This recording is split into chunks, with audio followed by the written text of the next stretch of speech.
Bharat defence sector में नई ताकत के साथ दुनिया को लगातार अपना दमखम दिखा रहा है।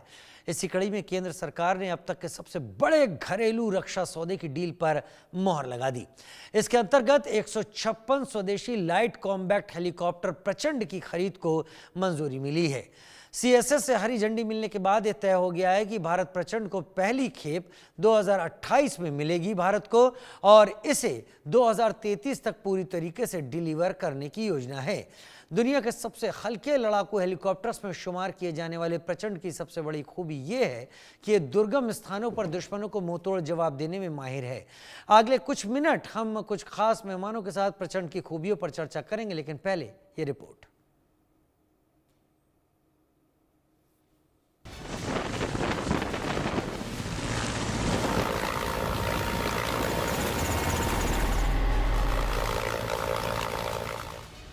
प्रचंड के प्रकोप से नहीं बचेंगे दुश्मन, आसमान में बढ़ेगी हिंदुस्तान की ताकत।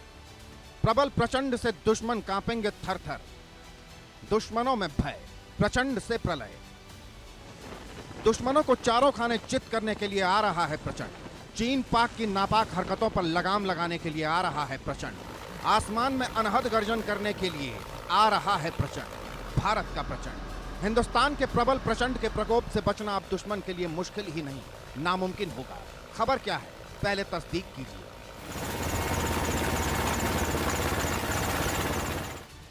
केंद्र सरकार ने अब तक के सबसे बड़े घरेलू रक्षा सौदे की डील पर मुहर लगा दी है, जिसके तहत 156 स्वदेशी लाइट कॉम्बैट हेलीकॉप्टर प्रचंड की खरीदी को मंजूरी मिली है। प्रचंड हेलीकॉप्टर बनाने की जिम्मेदारी हिंदुस्तान एरोनॉटिक्स लिमिटेड को मिली है।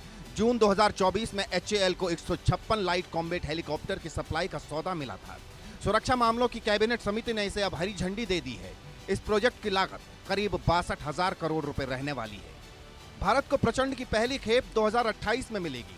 2033 तक इसे पूरे तरीके से डिलीवर करने की योजना है। चीन पाकिस्तान के साथ लगती सीमाओं की सुरक्षा के लिए प्रचंड हेलीकॉप्टर की डील की गई है, जिसके तहत कुल 156 हेलीकॉप्टरों में से 90 भारतीय सेना को और 66 भारतीय वायुसेना को आवंटित होंगे।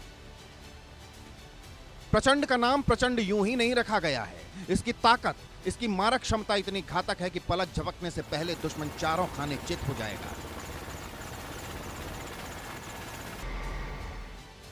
प्रचंड दुनिया का सबसे हल्का लड़ाकू हेलीकॉप्टर माना जाता है। ऊंचाई वाले इलाकों के लिए सबसे उपयुक्त लड़ाकू हेलीकॉप्टर है। Digital cockpit, helmet mountain display से लेस है प्रचंड। मल्टी फंक्शन डिस्प्ले जैसी मॉडर्न टेक्नोलॉजी से भी लेस है प्रचंड। सियाचिन, हिमालय के दुर्गम इलाकों में आसानी से ऑपरेशन कर सकता है प्रचंड। प्रचंड में एंटी टैंक गाइडेड मिसाइलें फिट हैं। इसमें एयर टू एयर मिसाइलें, रॉकेट, मशीन गन फिट हैं। यह दुश्मन के ठिकानों, टैंकों को एक झटके में तबाह कर सकता है। इसमें low radar signature, infrared suppressor, jamming system लगे हैं। दुश्मन के रडार से आसानी से बच निकलता है प्रचंड। प्रचंड की स्पीड 268 किलोमीटर प्रति घंटा है। ये 21,300 फीट की ऊंचाई तक उड़ान भर सकता है। प्रचंड हेलीकॉप्टर भारत के लिए न केवल स्ट्रेटेजिकली क्षमता प्रदान करता है, बल्कि ऊंचाई वाले इलाकों में दुश्मन को मात भी दे सकता है। यानी कुल मिलाकर प्रचंड के वेग, क्षमता और ताकत के आगे दुश्मन का टिक पाना नामुमकिन है। Bureau report, India news. Bharat लगातार अपनी सेनाओं को मजबूती देने की हर उस कवायद को सामने रख रहा है, जिस कवायद में भारत को दुनिया के दूसरे देशों पर अपनी सुरक्षा के लिए निर्भर न रहना पड़े। और शायद उसी की कड़ी में भारत के पास लाइट कॉम्बैट एयरक्राफ्ट तेजस की अगर हम बात करते हैं तो तेजस को ले लेते हैं, लेकिन अब बात उस हेलीकॉप्टर की जो कि दुनिया का सबसे हल्का लड़ाकू हेलीकॉप्टर है प्रचंड, जिसके बारे में रक्षा मंत्री ने भी कहा था कि ये भारत के लिए एक माइलस्टोन की तरह यह हेलीकॉप्टर है और भारत इसे स्वदेशी डील के तौर पर आगे ले जा रहा है, बना रहा है, बढ़ा रहा है और सेनाओं को दे रहा है। दो खास मेहमान मेरे साथ इस वक्त जुड़ गए हैं। Major general retired Brajesh Kumar defence expert के तौर पर और group captain retired MJ Augustine Vinod defence expert के तौर पर। बहुत स्वागत है आप दोनों का। आप दोनों ने समय निकाला क्योंकि आप दोनों के अनुभव के चलते हम भी वो जानते हैं जो हम अब तक समझ नहीं पाए इन टॉपिक से जुड़ा हुआ, और हमारे दर्शक तो जानते ही हैं कि इस टॉपिक को कितनी गंभीरता के साथ समझा जाए और भारत की कोशिशों को कैसे देखा जाए। सबसे पहले मेजर जनरल ब्रजेश कुमार, आपका रुख करते हुए, कितनी बड़ी है, कितनी अहम है, कितनी खास है ये डील। राजीव जी, अपने यहाँ बुलाने के लिए धन्यवाद। ये जो नई उपलब्धि हम कह सकते हैं आत्मनिर्भर भारत के लिए, ये बहुत ही अच्छी, कारगर और कामयाब है। और ये हम बात के हुए बहुत खुशी होती है कि अपनी जो हिंदुस्तान एरोनॉटिक लेबोरेटरी है, पूरे हेलीकॉप्टर की एक श्रेणी में आगे बढ़ते हुए अभी अटैक हेलीकॉप्टर का एक बहुत बड़ा ऑर्डर प्राप्त हुआ है। और देखिए इसमें कितनी अच्छी सिनर्जी है। हम यूटिलिटी हेलीकॉप्टर्स पहले इंपोर्ट करते थे, बाद में छोटी मोटी सिंगल इंजन यहाँ बनाते थे। जब से ध्रुव हेलीकॉप्टर हमने बनाना शुरू किया और उसको सर्विस में इंट्रोड्यूस किया आर्मी, एयरफोर्स और नेवी में, उसी के बाद में ये दूसरी कड़ी है अटैक हेलीकॉप्टर। जैसे नाम बताते हैं, ये एक ऑफेंसिव वेपन प्लेटफॉर्म है। और किसी ज़माने में हम लोग कुछ गनशिप्स मी-35 सीरीज में रशिया से इंपोर्ट करके काम चलाते थे। जब 1999 में कारगिल की लड़ाई हुई तो हमें पता चला कि हमारे पास में हाई ऑल्टीट्यूड में ऑपरेट करने के लिए इस तरह की गनशिप या हेलीकॉप्टर की भारी कमी है। तो उस समय से ये खोज शुरू हुई और इसकी जो जिम्मेदारी है HAL के अपने होम ग्रोन रिसर्च एजेंसी को दी गई करीब 2005 या 2006 में। और 15-16 वर्ष के संघर्ष और इम्प्रूवमेंट और टेस्टिंग और प्रोटोटाइप के बाद में ये चीज़ तैयार हो गई है, जिसको हम प्रचंड के नाम से जानते हैं, जिसका आपने वर्णन किया है। हालांकि पिछले साल के आसपास इसका तय हो चुका था कि हम इतने 156 के आसपास या जो संख्या में हम उसको इंडक्ट करेंगे। लेकिन जब आज या कल जब कैबिनेट कमेटी ऑफ सिक्योरिटी ने इसकी मंजूरी दी है, तो एक बहुत ही एक तगड़ी उपलब्धि है जो हमारी इस क्षेत्र में अटैक हेलीकॉप्टर के क्षेत्र में हमें स्वावलंबी बना। हमने कई सारे इसके एग्जाम क्या कहते हैं स्टॉप कैप करने के टाइम के लिए अपाचे हेलीकॉप्टर जैसे यूएस से इंपोर्ट किया था 15-20 की श्रेणी में, कुछ आर्मी कुछ एयरफोर्स के बारे में। तो ये हम स्वावलंबी हो गए हैं और बड़ा अच्छा लग रहा है बहुत। और ये बहुत कारगर वेपन है। और 2-3 खास चीज़ ये है कि ये हमारे लिए ईस्टर्न लद्दाख या नॉर्थ ईस्ट के फ्रंटियर या सिक्किम या क्या कहते हैं उत्तराखंड के बॉर्डर जो चीन के साथ लगा हुआ है और पाकिस्तान के साथ में LOC और EGPL के ऊपर में ये कारगर सिद्ध होगा। इसकी एक डेफिशिएंसी थी। तो 6.2 किलोमीटर के आसपास 21,000 फीट के ऊपर ऑपरेट करने वाला एक बहुत अच्छा अटैक हेलीकॉप्टर है। और ये एक एक्चुअली बड़ा सा प्लेटफॉर्म है जिसके अंदर कई सारे सिस्टम्स और सब सिस्टम्स मौजूद हैं। कुछ फायर करने के या ऑफेंसिव वेपन कैपेबिलिटीज की हैं, कुछ अपने आप को छिपाने की हैं दुश्मन के सर्वेलेंस डिजाइन से, और कुछ चीजें हैं जो कारगर है। जैसे आजकल के युद्ध में UAV का ड्रोन का प्रचलन हो रखा है, उनको जो स्मॉलर वेलोसिटी जो एयरक्राफ्ट वगैरह होते हैं या इस तरह की ऑब्जेक्ट्स होते हैं उसको भी कारगर सिद्ध होगा।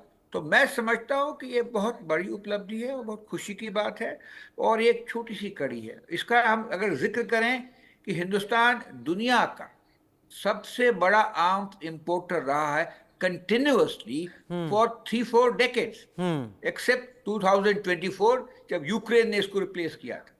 तो उस बड़े पिक्चर के अंदर देखेंगे कि अटैक हेप्टर्स या हेलीकॉप्टर्स की जो श्रेणी श्रृंखला है उसमें हम करीब करीब स्वावलंबी हो रखे हैं।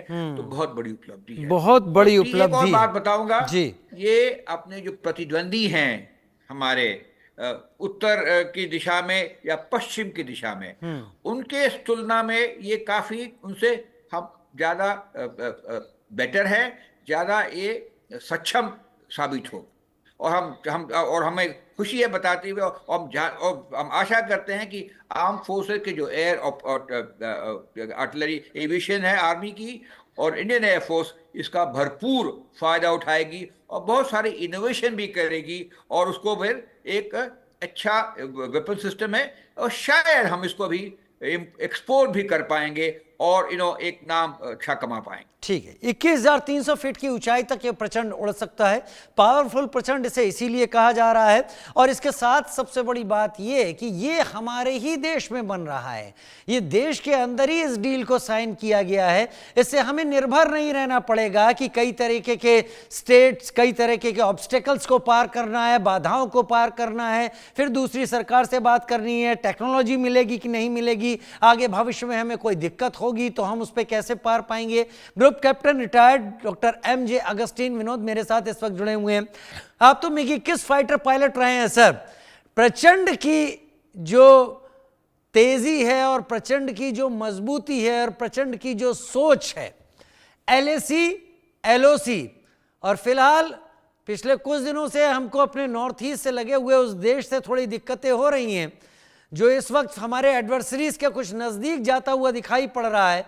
इन सभी मोर्चों पर प्रचंड कितना किफायती और कितना एक्यूरेट हो सकता है, ग्रुप कैप्टन अगस्टीन? राजीव जी, बुलाने के लिए धन्यवाद। मैं मिराज 2000 का भी पायलट रह चुका हूं, और कारगिल के दौरान मैं मिराज 2000 स्क्वाड में था, जो क्या बात मेरा है सर? सौभाग्य मानता हूं मैं सौभाग्य आई एम मानता हूं honoured to have you here इस ऑन माय वक्त। शो। सर, दो चार चीजें बताऊंगा। सबसे पहली बात, HAL प्रचंड जो है, हम उसको LCH के नाम से जानते थे, और इसका जो प्रथम टेस्ट पायलट जो है हमारे मित्र हैं, तो उनके वजह से या उनकी कृपा से मैं इसको नजदीकी से देख पाया, और इसके जो माइलस्टोन्स जिसके बारे में साहब जिक्र कर रहे थे उसमें शरीक होने का मौका मिला। 3 अक्टूबर 22 को LCH लाइट कॉम्बैट हेलीकॉप्टर को हमने प्रचंड का नाम दिया, और उस दिन से ये प्रचंड के नाम से जाना जाता है। जिस समय ये लेह का इनिशियल ऑपरेशनल क्लियरेंस कर रहा था, मैं किस्मत कहिए या संजोग कहिए, मैं लेह में उस दिन मौजूद था, और मुझे ये देखने का भी मौका मिला और बड़ा गर्वान्वित महसूस हुआ मैं उस समय, क्योंकि कारगिल के दौरान हमारे पास अटैक हेलीकॉप्टर था, लेकिन हम इस्तेमाल नहीं कर पाए, क्योंकि उतनी ऊंचाई तक हमारा जो उस समय जो अटैक हेलीकॉप्टर थे रशिया के जो हमारे पास थे, वो हम इस्तेमाल नहीं कर पाए, क्योंकि उस ऊंचाई तक जाने की क्षमता उसमें नहीं थी। तो कारगिल रिव्यू कमेटी में हमने ये बात रखी कि हमारे पास एक अटैक हेलीकॉप्टर होना चाहिए जो ऊंचाई में काम आ सके, और आज की तारीख में मैं गर्व से कह सकता हूँ, और दुनिया में कोई अटैक हेलीकॉप्टर नहीं है जो 21,000 फीट तक जाकर के लड़ाई कर सके। ये मैं अमेरिकन हेलीकॉप्टर को भी इंक्लूड कर रहा हूँ इस श्रेणी में, क्योंकि अपाचे में भी उस कैपेबिलिटी नहीं है जो प्रचंड में है।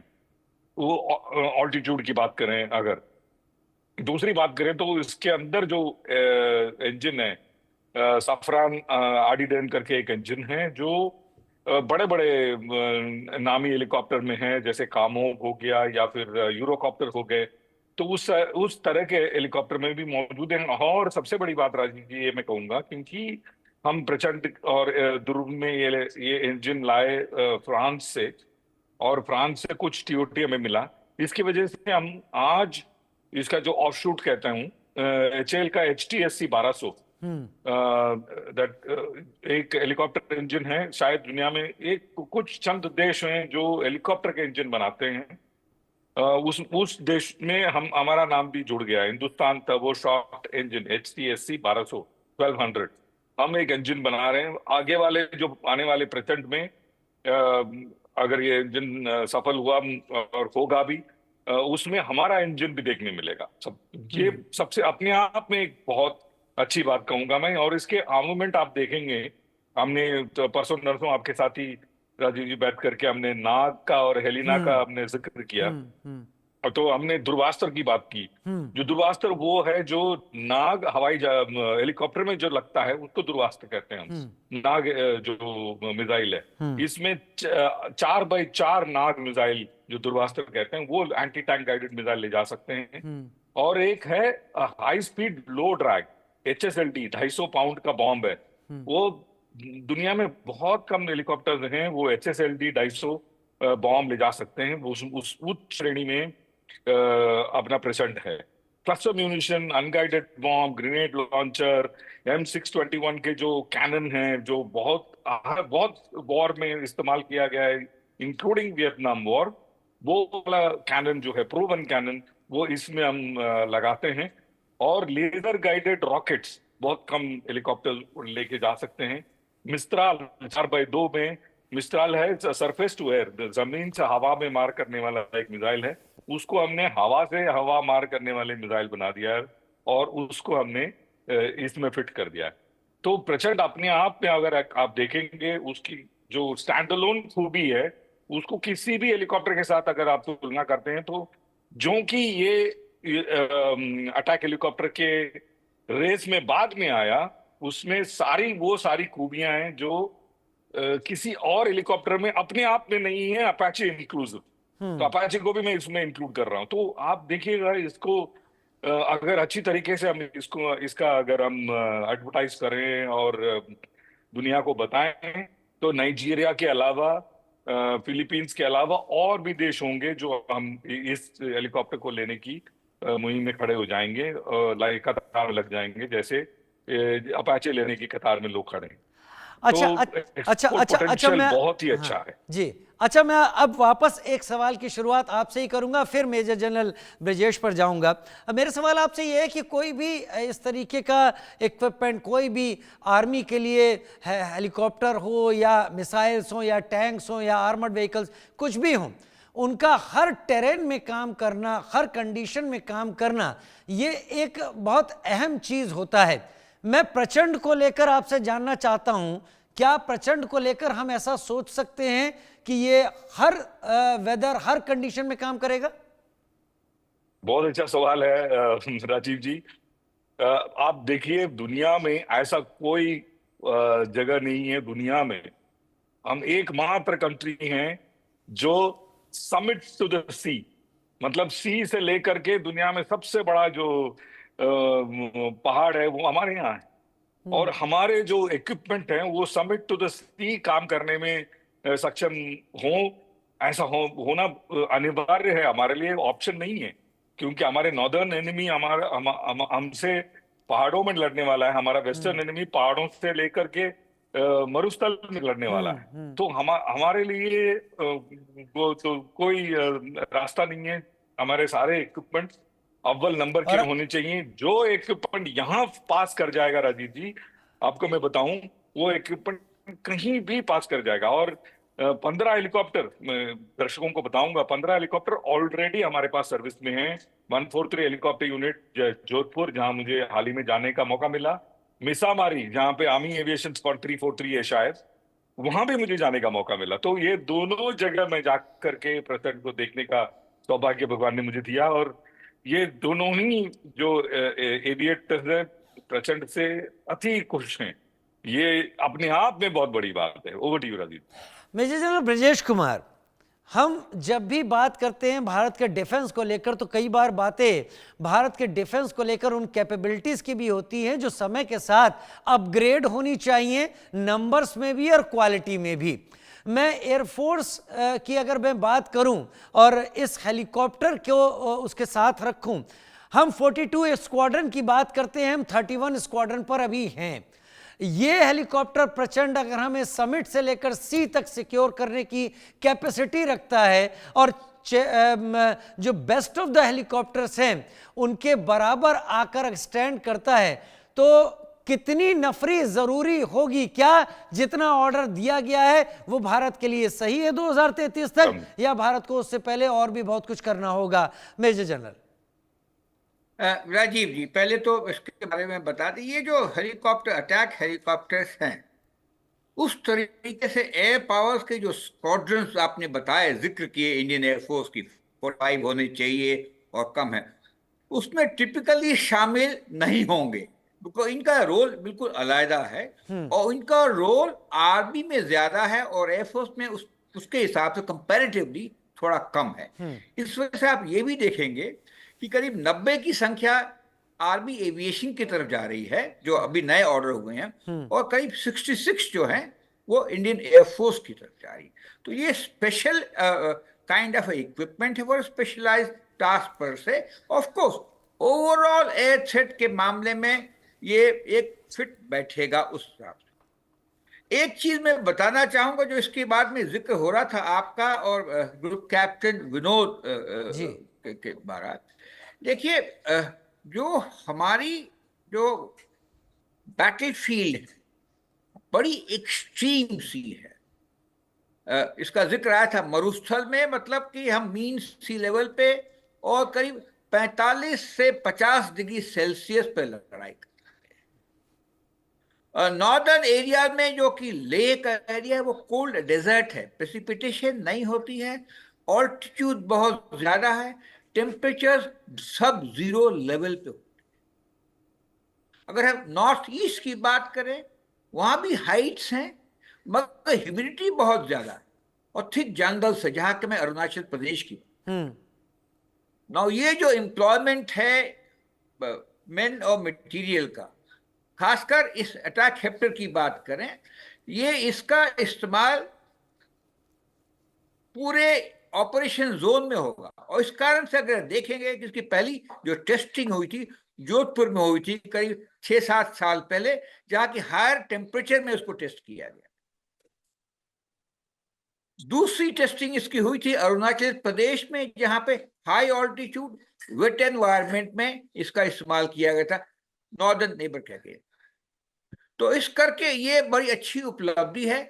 और जहां तक कि आपका जो मूल सवाल था, क्या ये जो 156 या उसके आसपास जो एयरक्राफ्ट हमका ऑर्डर गया है, क्या हमारे एयरफोर्स की जो 45 स्क्वाड्रंस की जो रिक्वायरमेंट है उसमें कितना फिट बैठता है? काफी।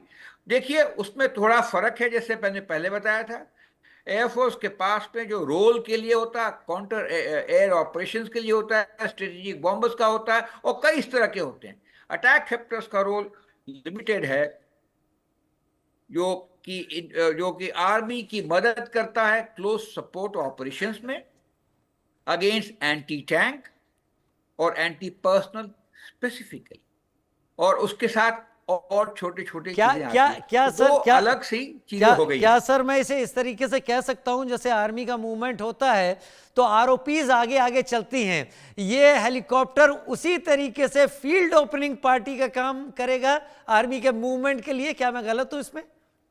नहीं, ये कर सकता है, वो डिफेंसिव है। ये अटैक हेप्टर वो आगे जाता है, वो दुश्मन को मारता है, इन्फेंट्री को मारता है, टैंक्स को मारता है, यूएवी आते हैं, जो आपके ड्रोन्स आते हैं उसको मारता है।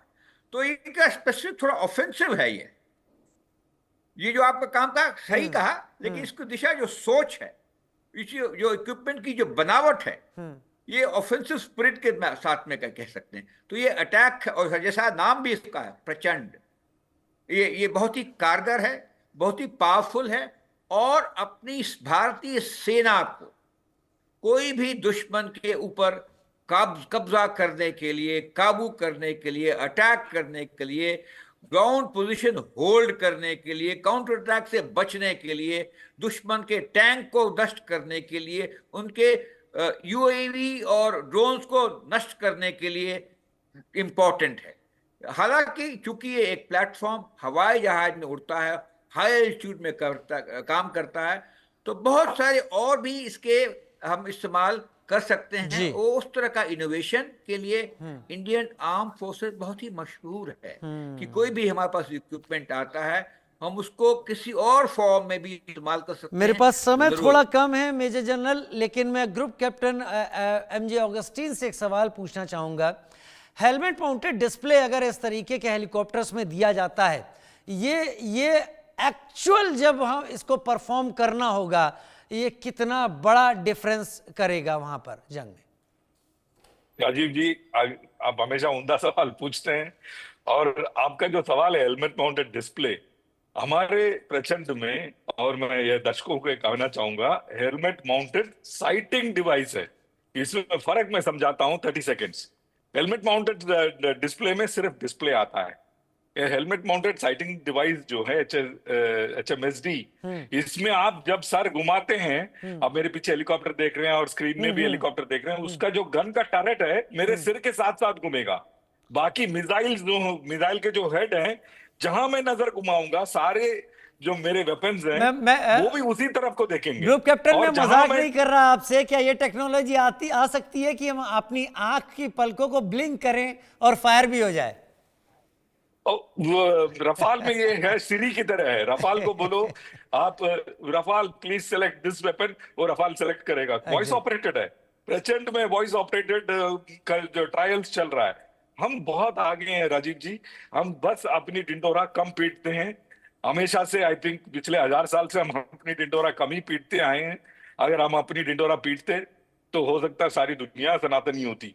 मतलब ये अपने मन की बात कह रहा हूं मैं बहुत आपको। बेसिक सी तो बात कही जाती है आर्मी की लैंग्वेज में, sir, the more you sweat in peace the less you bleed in war. indeed. तो ये हमारे देश की वो मेहनत है जो हम लगातार करते चले आ रहे हैं। वॉर की एक्चुअल सिचुएशन में उसके रिजल्ट्स हमारे सामने हैं। पिछले कई सारे रिजल्ट दुनिया उठा के देख सकती है। बहुत सारे ऐसे अवार्ड्स हैं, बहुत सारे ऐसे तमगे हैं जो बहादुरी के लिए दिए गए हैं और वॉर की बुक्स में उनकी डिटेल लिखी हुई है। मेजर जनरल ब्रजेश कुमार, बहुत शुक्रिया, आपने वक्त निकाला हमारे शो में आने के लिए। Group captain retired MJ Augustine, आपका भी बहुत शुक्रिया, आपने इन खास बातों को हमारे सामने रखा। एक छोटा सा ब्रेक, जल्द हाजिर होते हैं।